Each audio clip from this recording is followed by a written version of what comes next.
Welcome to the America's Workforce Radio Podcast, the flagship production of the American Workers Radio and Podcast Network, where organized labor and its never-ending fight to protect the rights of the American worker come first. Now, presented by LiUNA, Laborers International Union of North America.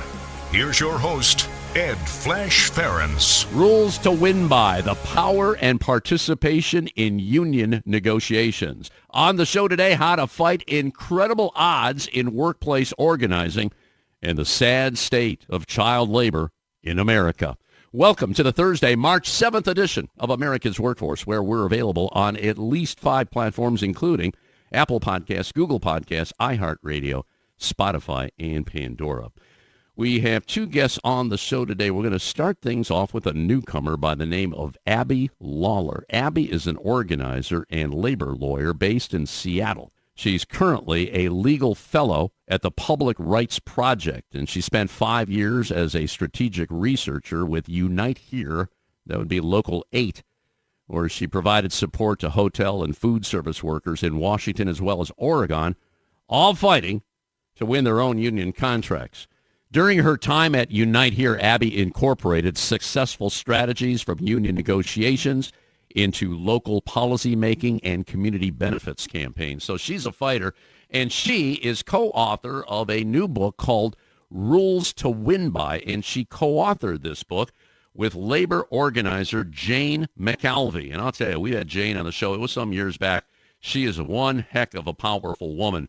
And she emphasizes, both in the book, they emphasize that workers can achieve significant wins through collective organizing and strategies, but it's crucial to focus on building worker power. So important. The 2 discuss the challenges faced by the labor movement, especially the important shift from organizing to contract negotiations, where the choice of negotiators who understand how to build worker power becomes very, very crucial.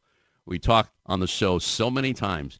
Organizing is great. It's great to finally get to a union, but getting that first contract is so darn difficult. Definitely a book to check out. A lot of labor leaders have been talking about it. Rules to Win By: the power and participation in union negotiations. Abby Lawler will be joining us on the show as our first guest. Later in the show, we're going to get an update from the Child Labor Coalition, stopchildlabor.org, and joining us once again is Reid Maki. A little background on Reid. He joined the National Consumers League back in March of 2008, and in his work there, he coordinated the activities of the Child Labor Coalition. And the whole idea here is to call attention to what's going on in America. This is an organization that was actually formed back in 1989, and we have seen an uptick in child labor violations. According to a Washington Post report, more than three-quarters of child labor violations in the first month of last year were in food service. In January, the Washington Post analyzed Department of Labor data and found a variety of concerning trends regarding child labor. According to the newspaper, overall child labor violations have more than tripled in the past 10 years, while violations in food service, they went up 6 times. In the past 3 years, 3/4 of the violations in food service were 14 and 15-year-olds working longer or later hours than legally allowed. And recently, the U.S. Occupational Safety and Health Administration cited a poultry company for its role in the death of a 16-year-old boy. This happened last July. OSHA found that the poultry company, Marriott, was directly responsible for the boy's death after he was actually pulled into a machine at a slaughterhouse. I mean, they should not be doing these. And a lot of states are lowering the age because they say they can't find enough workers. So Reid Maki, on behalf of the Child Labor Commission, do check out their website. A lot of good information there. Stopchildlabor.org. Let me repeat that. Stopchildlabor.org. And sadly, a lot of the penalties, they're just not enough to stop it. All right, we're going to take a quick break. When we come back, Rules to Win By with Abby Lawler. Don't go away. This is America's Workforce. It takes LiUNA to build North America's infrastructure. From roads and bridges to schools and skyscrapers, the men and women of LiUNA, the Laborers International Union of North America, build the projects we depend on. From constructing the Freedom Tower on the site of the former World Trade Center to untangling Washington, D.C.'s congested interstate, LiUNA members do the work that matters. Find out what it takes to be built by LiUNA at LiUNA.org. That's LiUNA.org. We're the nurses, firefighters, and claims representatives that help keep our government services running. We respond to natural disasters. We care for our nation's veterans, and we investigate discrimination in the workplace. We are federal and D.C. government workers, and we are proud to serve the American people. Working in more than 70 agencies across the government, we know we can fulfill our mission because our union has our back. Learn more at afge.org. Paid for by the American Federation of Government Employees, AFL-CIO. America's Workforce is brought to you in part by the International Brotherhood of Teamsters, where you could find more at teamster.org. America's Workforce is sponsored in part by Boyd Watterson Asset Management, LLC. Find out more about our investment solutions tailored to meet the needs of Taft-Hartley funds at boydwatterson.com.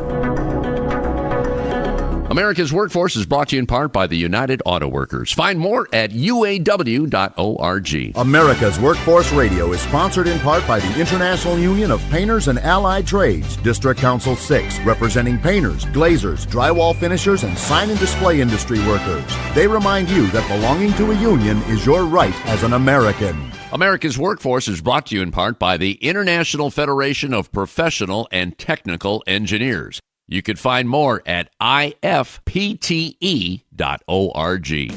Now, back to America's Workforce. Here's Ed Flash Ferenc. And remember, you can check us out on Facebook or follow us on Twitter. Real simple, AWF Union Podcast.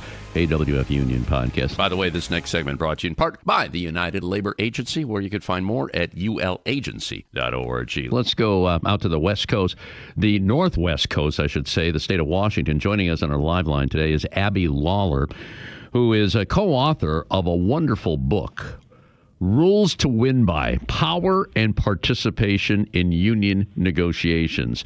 Abby's got an interesting history, educated at Yale for political science, and then her law degree at the University of Berkeley. And she tied up with Jane McAlevey to co-author this book. We're going to talk about the book because it's so important for union organizers to do the right thing. And that's exactly what we're going to talk about on the show today, because labor law isn't pretty. It's not good. We need to update labor law. That's another issue. We're really not going to get into that. But Abby Lawler, welcome to America's Workforce. Thanks for joining us today.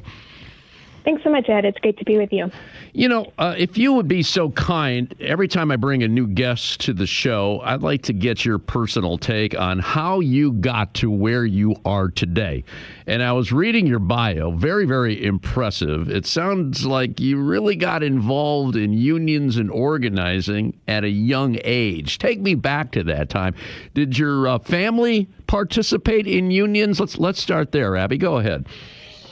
Sure. It's interesting. I actually have quite a bit of union history in my family, but was not something that I personally was aware of until I got more involved in the labor movement and started to hear stories from family members of the union background in my own family. But my grandfather was a teacher, a high school band director, and also a gigging musician. And so he was a member both of his local teachers union and also the local musicians union, and was active. At one point, I think served in leadership of the teachers union in Amesbury, Massachusetts, where my dad grew up. And my dad was also a part of the musicians union when he was growing up and playing gigs. And my grandmother worked for a time in a textile mill in Lowell, Massachusetts. I have some kind of textile worker organizing background in my family as well, and now have family members who are active in a bunch of different unions. But my first involvement, as you mentioned, I went to college at Yale University, which is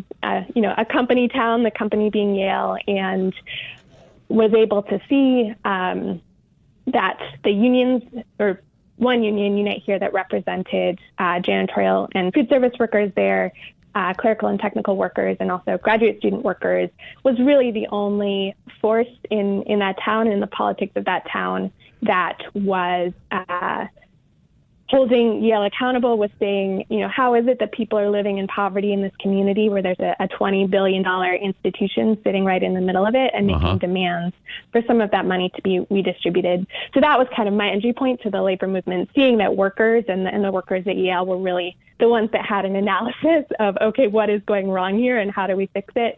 And the people really with a plan to organize and fight back and make sure that, in a community with so much wealth, that wealth was shared and that people were able to have good jobs and raise their families based on the service that they were giving to that institution. So kind of a bit of my backstory and how I got into the movement. But since then I've spent many years kind of trying to figure out where exactly I could fit in and most contribute, and that has led me to a career in law and also to working on this project with Jane, which I'm excited to talk more about with you. Yeah, we'll definitely get into that. I see you are currently a legal fellow at the Public Rights Project. Could you give us a little background on that organization? Sure. And I've recently moved on from that job, so I'm now a practicing labor lawyer in Seattle, Washington.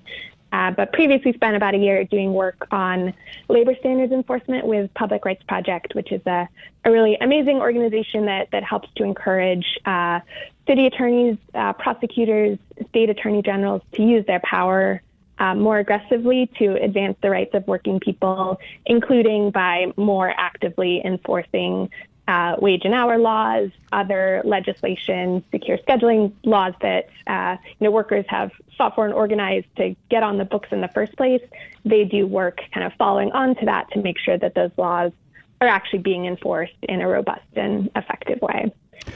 So a couple of years ago, I guess while you were a student at the University of California, Berkeley School of Law, I guess there was a hotel strike. This was in 2018 at the Marriott, and apparently that's where you pretty much ran into Jane, and that had to be interesting. Can you reflect on that briefly before we move on?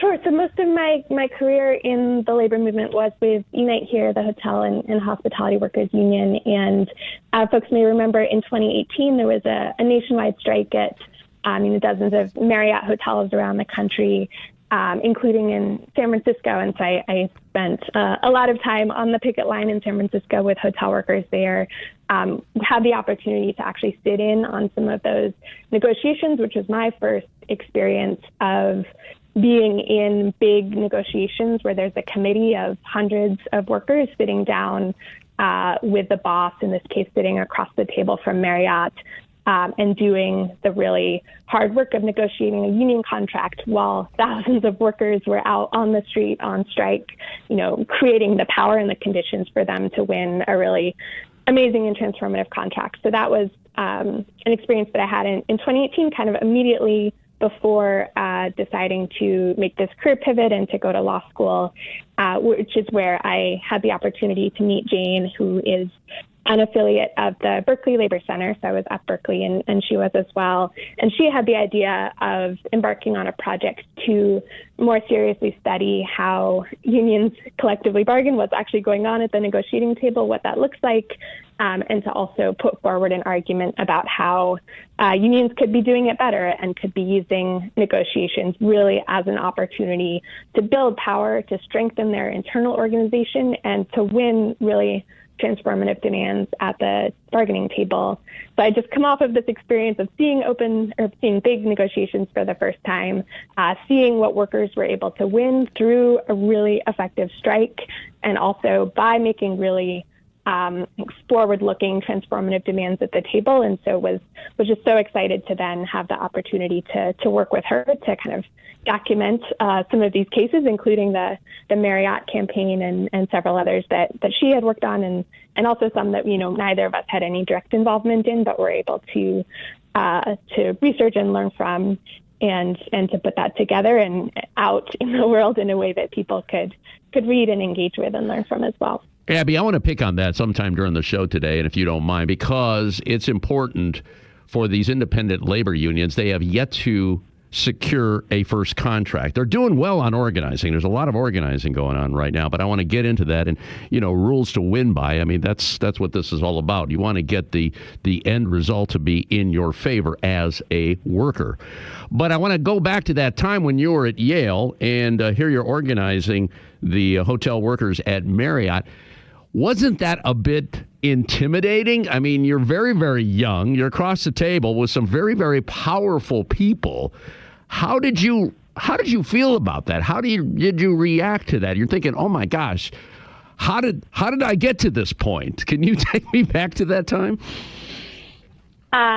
Sure. Well, I'll say just in regard to my time at Yale, so we were engaged in a lot of community and political organizing that I think was trying to sort of replicate some of the power that workers had built through their unions, trying to replicate some of that in the community so that community members would have, the ability to sit down with Yale and negotiate over new development projects or negotiate over the creation of new jobs, new good jobs in the community. And so negotiations were sort of this the thing that was on a bit of a pedestal for me in terms of, okay, that you've really built a significant amount of power if you can actually force the boss to sit down with you and engage in negotiations. And so it's sort of this initial test or threshold that you had to meet of, okay, are we well organized enough and militant enough to get them to the table in the first place? And then I didn't know a whole lot about what happened next, right? When you actually get them to the table, what does that look like? And how do you negotiate with them to reach an agreement that's going to kind of, in a binding way, then provide over time these things that you've fought for?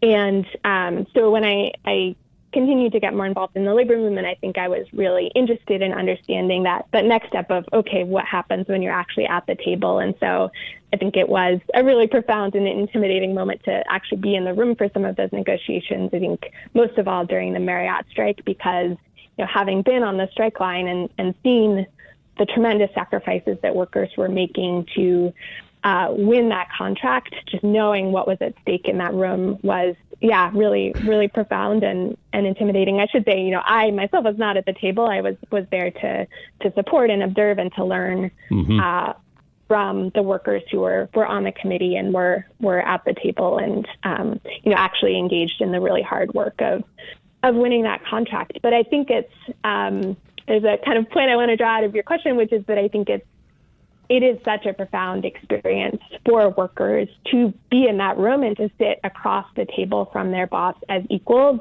And to me, that is, one of, if not the fundamental point of having a union, is that it enables you to sit down, to negotiate, to play an active role in creating the rules, the laws that govern your workplace and your work, and all of the things that stem from that, right? The health insurance that you're going to have access to, the retirement that you'll have access to, your due process rights as a worker.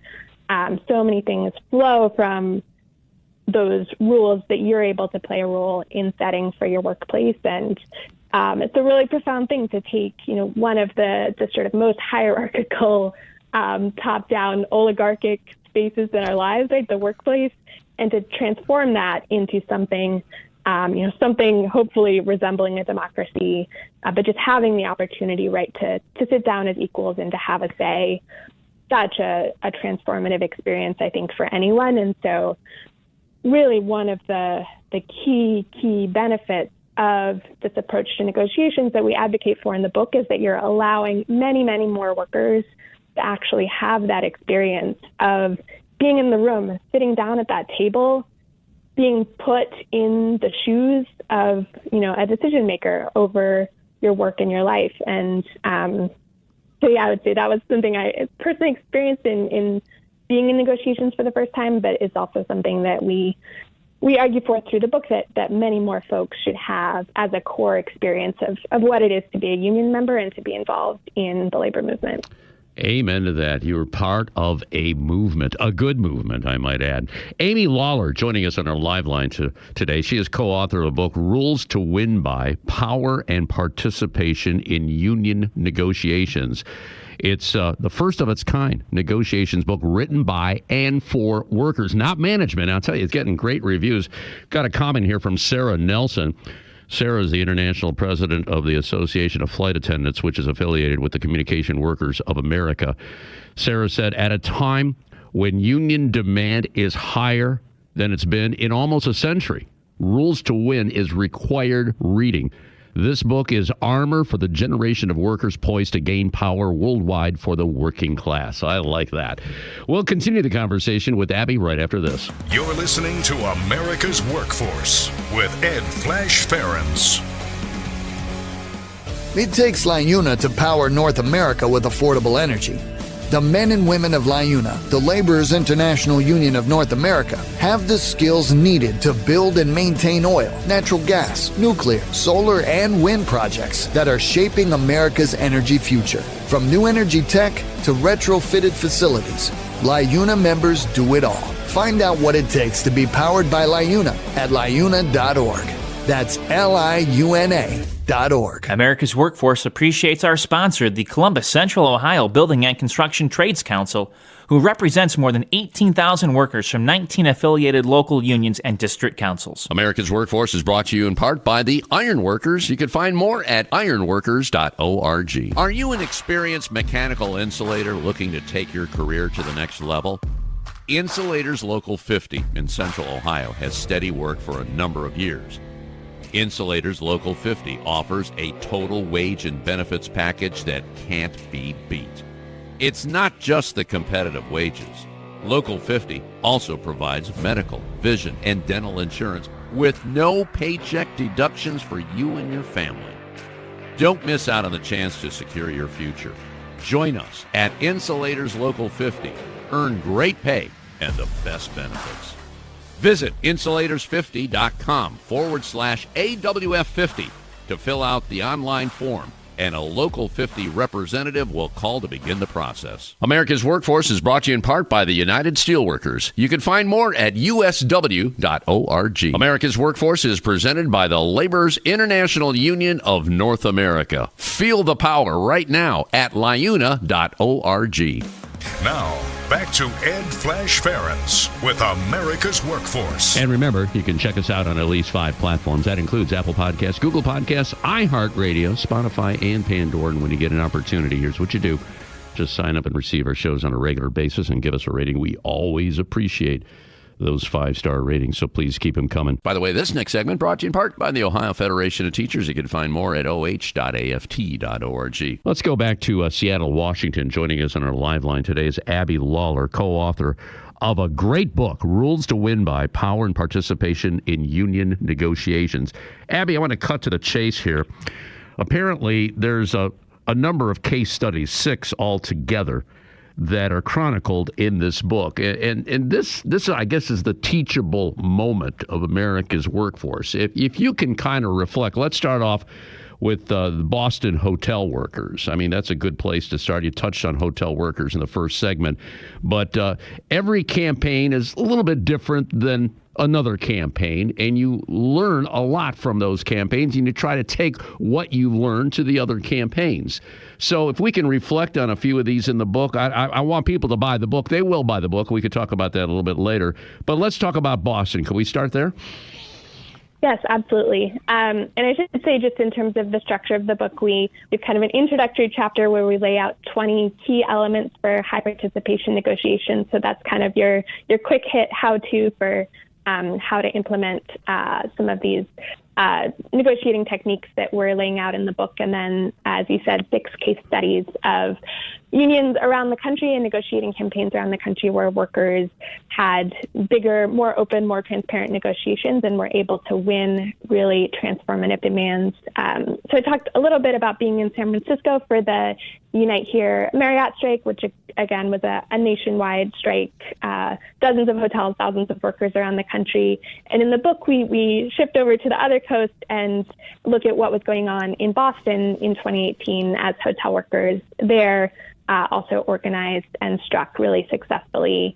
And I think one of the key points that we hope comes across in that chapter, kind of in the midst of conversations about labor law reform and about sectoral bargaining systems and different approaches to negotiations that we could implement, if and when we were able to transform labor law in the U.S., we wanted to kind of offer an example of a place where workers were able to achieve a sectoral standard, not because there was any change to labor law, but simply because they built enough power and did enough organizing that they were able to create the conditions to, through a single set of negotiations, then set a standard that covered hotel workers across the city.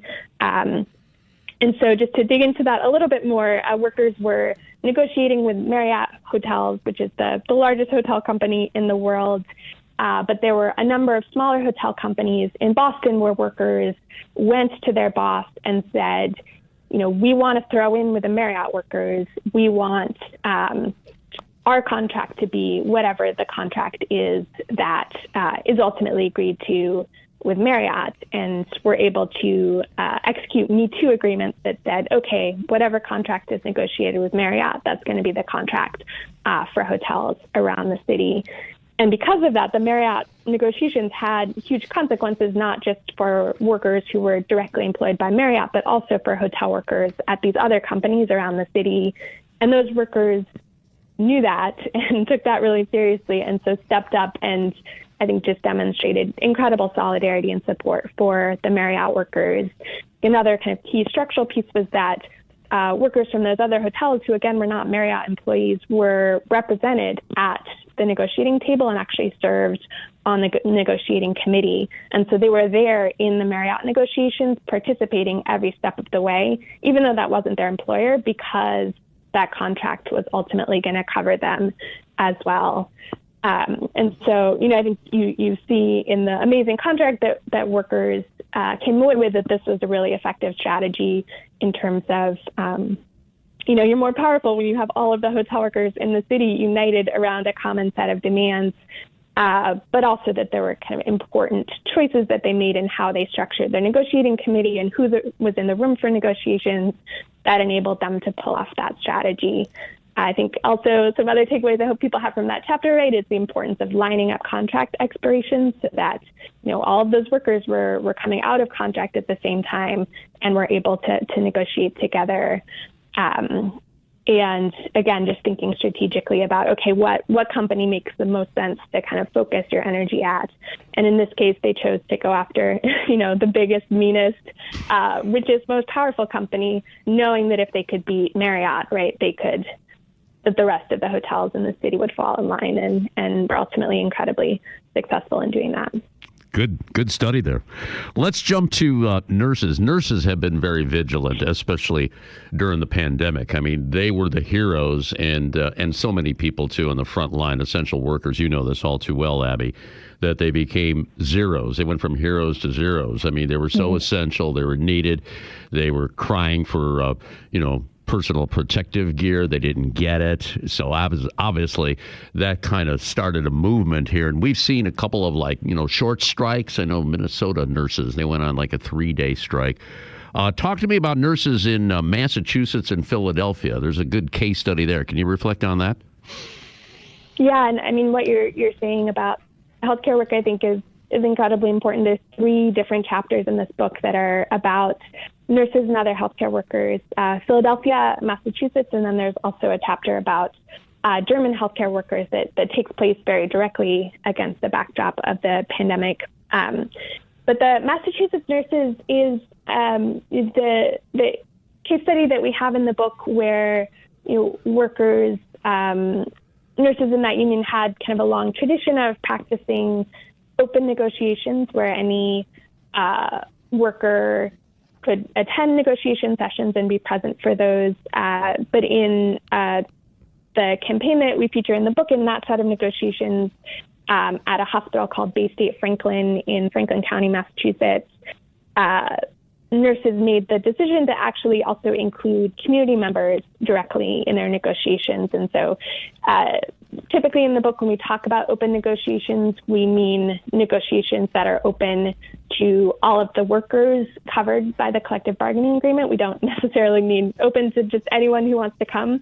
But in Massachusetts, in the small town, in that particular context, they decided that they wanted to have the broader community in the negotiating room as well. And so they opened up the room. They had patients coming to negotiations. They had, politicians, members of the press, people who would show up and be present in those sessions. And I think it was both strategically and symbolically really important for nurses in that case, because their key issue in those negotiations was fighting for lower staffing levels, and staffing has been a huge piece of also the crisis and the really terrible working conditions that nurses and other healthcare workers have been experiencing. There just aren't enough people working to provide the level of care that healthcare workers want to be able to provide to their patients, and not enough people working for them to do their own job safely. And so that was the core issue in those negotiations, and having patients and other people who are directly impacted on the kind of care delivery side of the equation by the short staffing was just important to them in being able to sort of fully explain the impact of short staffing.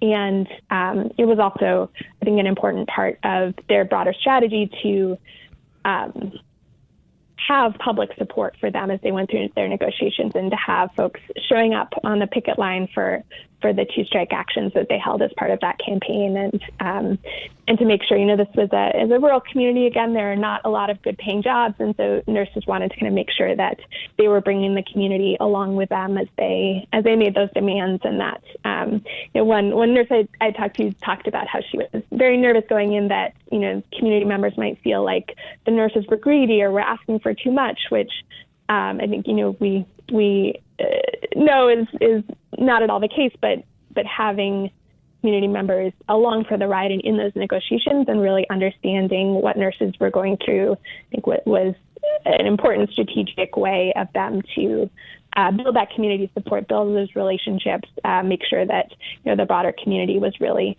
invested in and took pride in having good nursing jobs and having a really high level of care at that hospital, which had been a really central piece of the community for a long time. We're speaking with Abby Lawler, who's an organizer and a labor lawyer based in Seattle, Washington, also co-author of the book Rules to Win By: Power and Participation in Union Negotiations. Abby, just a couple of minutes left here. And in the book, you offer what they call practical tools and resources for any campaign. Now, I know there's a number of them. Can you just reflect on a couple for our audience? Because as you know, as I said earlier, there's a lot of union organizing going on right now. Some of it successful, some of it, well, they're still struggling. They're still trying to get that first contract.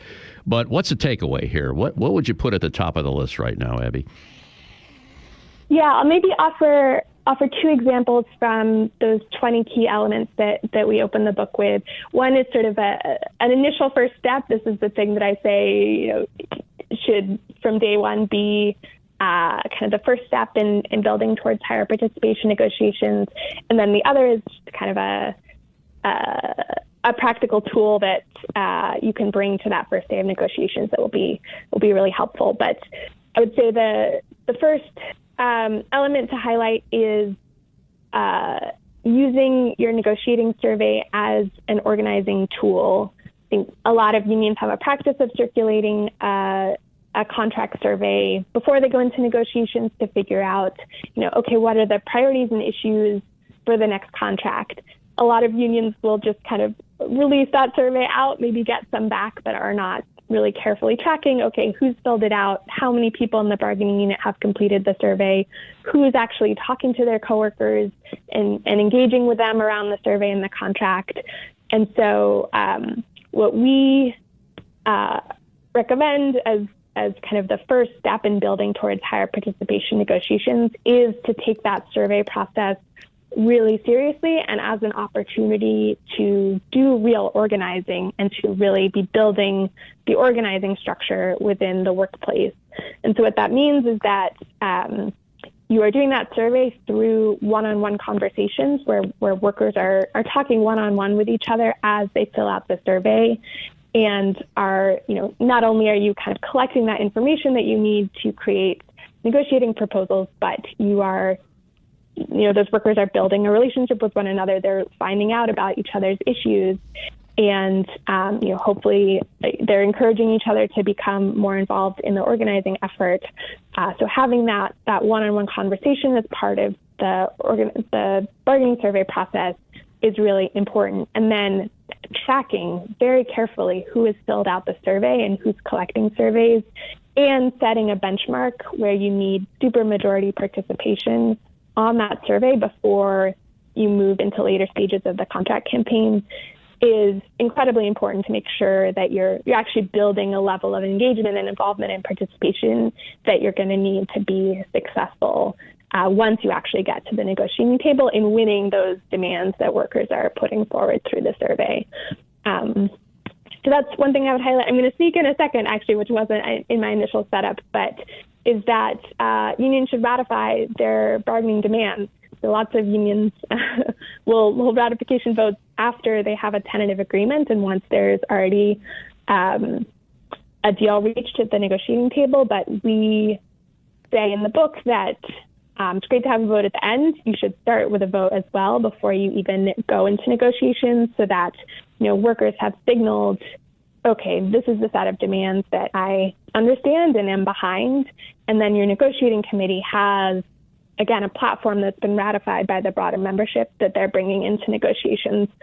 And then the third I'll just quickly highlight is we include in the book an image of this, and folks can go online to the Berkeley Labor Center as well and find a copy that they can actually print out and use themselves in their campaigns, which is a tool called 3 Rules of the Room. I think a lot of people have some anxiety of, if you have a lot more people in the negotiating room, is that going to be chaotic? Is it going to be hard to get things done? And the Rules of the Room is a tool that unions have used to just really effectively signal to anyone who's attending negotiations, okay, here are the rules that we've set for ourselves to maintain discipline in negotiations, so that, we don't give the boss any easy excuse of, you can't have 100 people in the room because it's slowing things down or it's too noisy or whatever excuse they might throw at it. So the rules are just one, poker face. If you're in the room, you don't react in any way to bonkers things that management might say or things that might make you angry. You maintain discipline and calm. The second, and these are rules again for when management is present in the room. The second is that no one speaks unless it's pre-planned, and that communication all goes through the person who's designated to be the lead negotiator. And then the third is that people can pass notes at any time to the lead negotiator and the committee who's at the negotiating table, and can ask at any time for there to be a caucus break so that workers can talk amongst themselves without management present about what's going on. But that's kind of just a really easy tool, a half-sheet flyer that is out there for folks to use that, again, can just signal really quickly, okay, here are the rules that we're all agreeing to for how, we're not going to give the boss any excuse to say that it's unwieldy to have so many people in the negotiating room. Well, those are some of the rules to win by. If you want to get more, you'll have to purchase the book, which is available on a number of sources, including Amazon. I hate promoting Amazon, but it's definitely there. Rules to Win by Power and Participation in Union Negotiations. And joining us on our live line today is the co-author, Abby Lawler, along with Jane McAlevey. So definitely check that out, Rules to Win By. We like those rules to win by. Abby, thank you so much. Keep doing what you're doing and keep in touch with us. I love your energy on this subject, okay? Thanks so much, Ed. It was great to be with you. All right, we're going to take a quick break. When we come back, Reid Maki with an update from the Child Labor Coalition. This is America's Workforce. More shows available at awfradio.com. It takes LiUNA to keep America running. Over 70,000 public employees are part of LiUNA, the Laborers International Union of North America, delivering critical services such as healthcare and emergency response, as well as maintaining roads and sanitation systems. Even the National Postal Mail Handlers Union, representing over 47,000 U.S. postal workers, is affiliated with LiUNA. Find out what it takes for LiUNA to keep America running at LiUNA.org. That's LiUNA.org. America's Workforce is brought to you in part by the Communication Workers of America. You can find more at cwa-union.org. there is unity and strength for workers. We are the USW. We are the USW, the United Steelworkers. The largest industrial union in North America. We represent 850,000 members in the U.S., Canada, and the Caribbean. We work in metals, rubber, chemicals, paper, oil refining, atomic energy, and the service sector. We are steelworkers, standing strong and fighting for what's right. This portion of the show brought to you by the International Union of Bricklayers and Allied Craft Workers. For more information, please visit bacweb.org. Union members need to be heard. Reliable and convenient union voting has never been more important than it is now. Make voting easy for your membership by working with survey and ballot systems. SPS offers encrypted and monitored solutions that ensure your elections are accurate and accessible for every member through mail-in, online, and in-person voting. Visit surveyandballotsystems.com and take the next step in getting secure and auditable elections. America's Workforce is brought to you in part by the Heat and Frost Insulators Labor Management Cooperative Trust. Find out more at insulators.org/LMCT. Now, back to America's Workforce. Here's Ed Flash Ferenc. And remember, you can check us out on Facebook or follow us on X, formerly known as Twitter. That would be AWF Union Podcast. AWF Union Podcast. By the way, this next segment brought to you in part by the North Coast Labor Federation. Let's go to our live line. Welcome back to the show. We talked to him in 2023. Want to get an update on child labor. We saw a lot of bills being introduced in various legislatures last year. And the good news is, with coalitions like the Child Labor Coalition, a lot of those bills just didn't get passed, or they got watered down to some degree, which is certainly good news. A little background on the Child Labor Coalition. It was formed back in November of 1989 as a number of concerned groups mobilized following the Capitol Hill Forum, Exploitation of Children in the Workplace. Reid Maki is the director of the Child Labor Coalition. He was an active member back in 1994 and 2006, and then he became more involved as the years passed. And I'll tell you, he's been doing a really good job here. The website to go to is stopchildlabor.org. Real simple, stopchildlabor.org. Reid, welcome back to America's Workforce. Thanks for joining us today.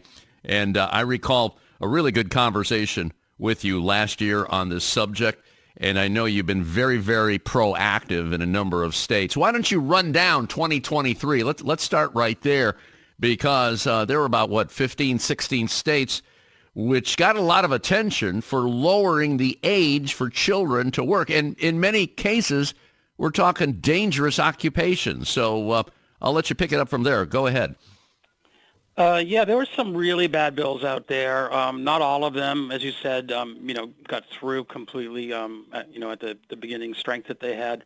But like in Iowa, there was a bill that had 23 provisions in it, and 22 of them were bad, that weakened protections for kids.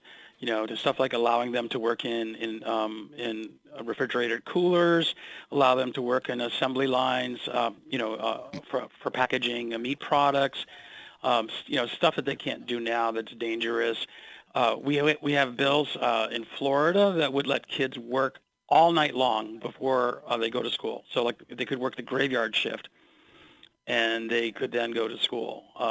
Just crazy. These are for 16 and 17-year-olds. Who are trying to get through high school. It doesn't make any sense.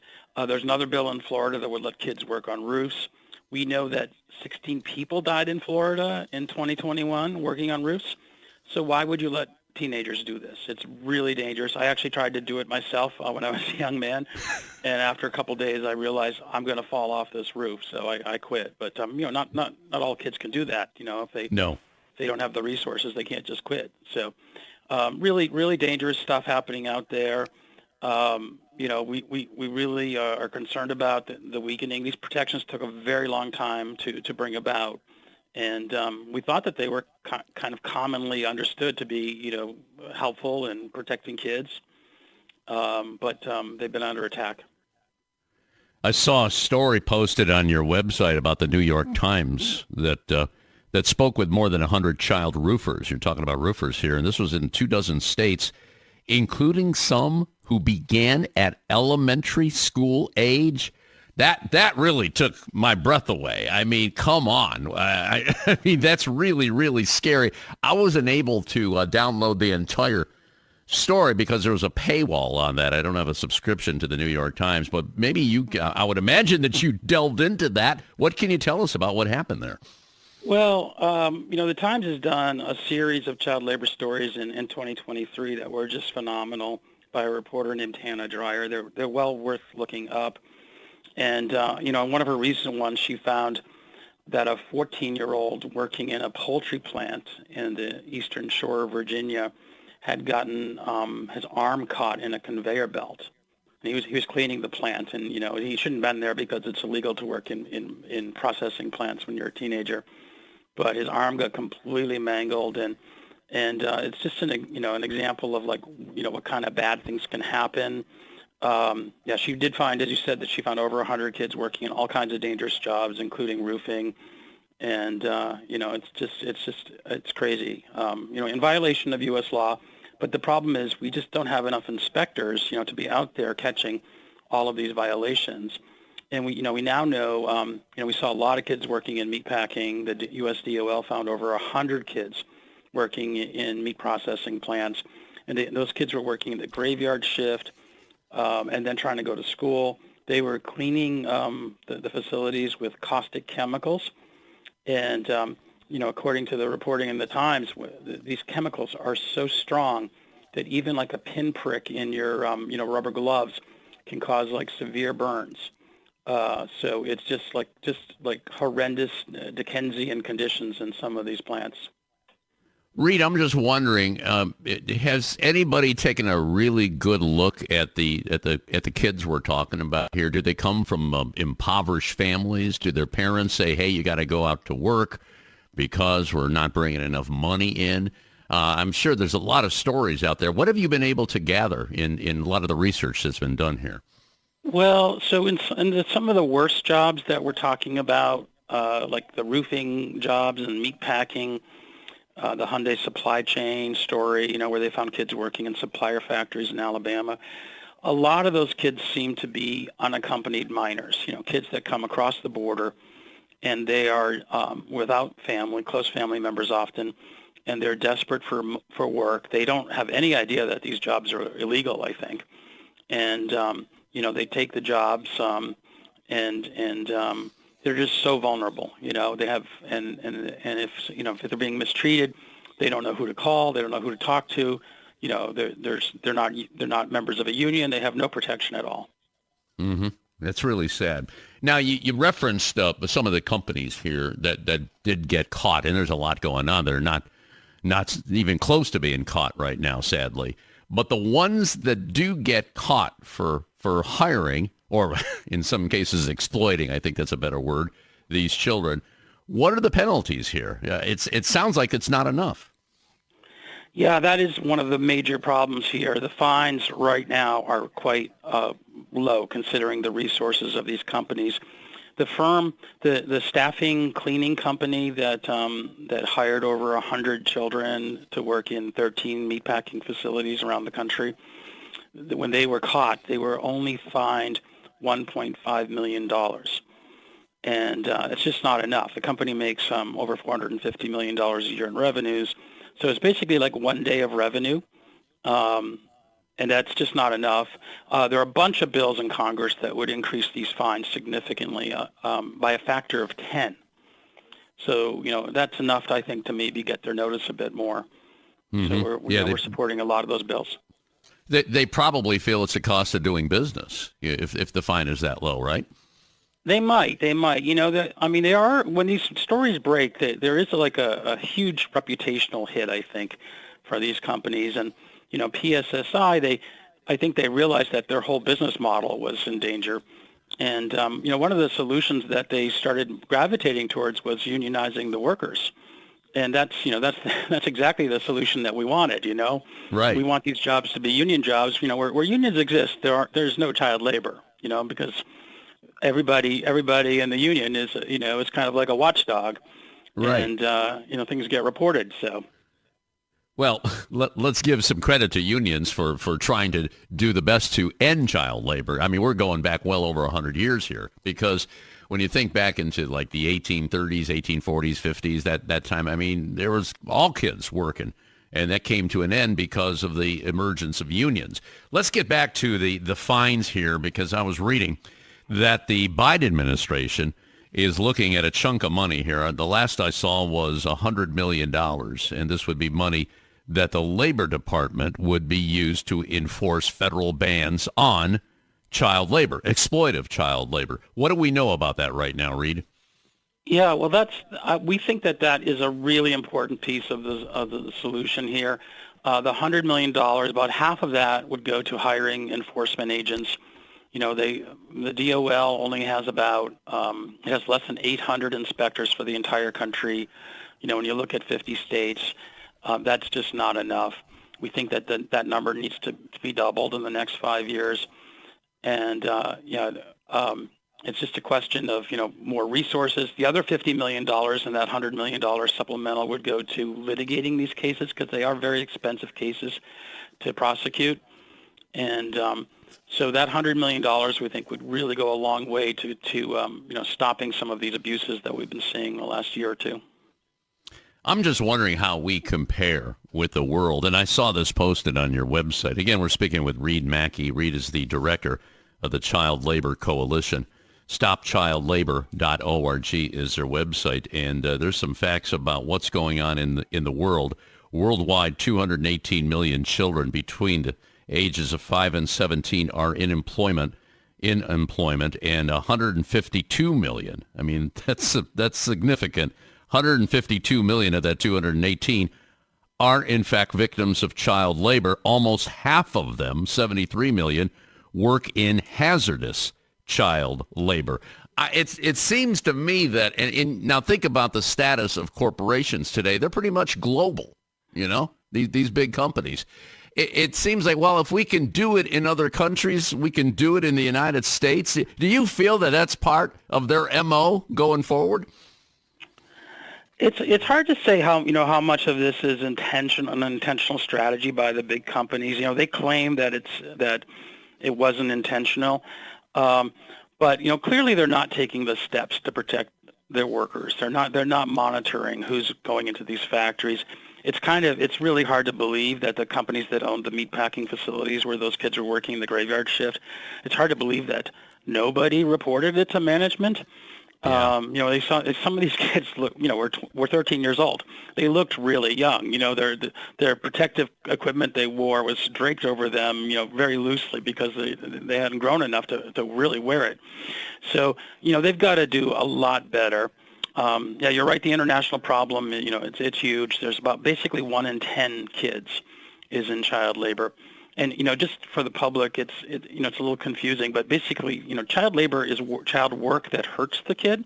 Mm-hmm. And, so the Child Labor Coalition, we're not against teens having jobs.